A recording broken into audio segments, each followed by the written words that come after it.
Carrying his own cross, he went out to the place of the skull, which in Aramaic is called Golgotha. There they crucified him, and with him 2 others, one on each side and Jesus in the middle. Pilate had a notice prepared and fastened to the cross. It read, "Jesus of Nazareth, the King of the Jews." Many of the Jews read this sign, for the place where Jesus was crucified was near the city, and the sign was written in Aramaic, Latin, and Greek. The chief priests of the Jews protested to Pilate, "Do not write the King of the Jews, but that this man claimed to be King of the Jews." Pilate answered, "What I have written, I have written." When the soldiers crucified Jesus, they took his clothes, dividing them into 4 shares, one for each of them, with the undergarment remaining. This garment was seamless, woven in one piece from top to bottom. "Let's not tear it," they said to one another. "Let's decide by lot who will get it."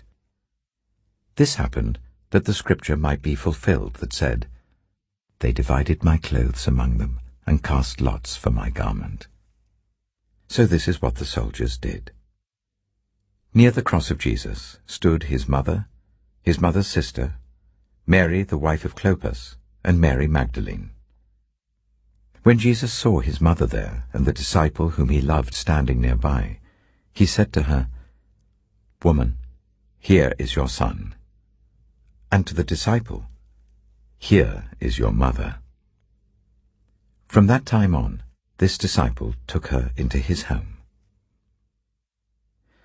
Later, knowing that everything had now been finished, and so that Scripture would be fulfilled, Jesus said, "I am thirsty."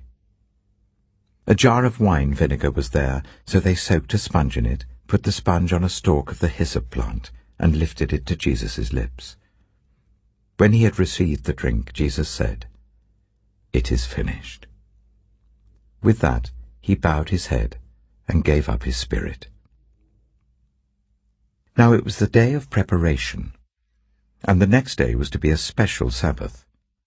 Because the Jewish leaders did not want the bodies left on the crosses during the Sabbath, they asked Pilate to have the legs broken and the bodies taken down. The soldiers therefore came and broke the legs of the first man who had been crucified with Jesus, and then those of the other. But when they came to Jesus and found that he was already dead, they did not break his legs.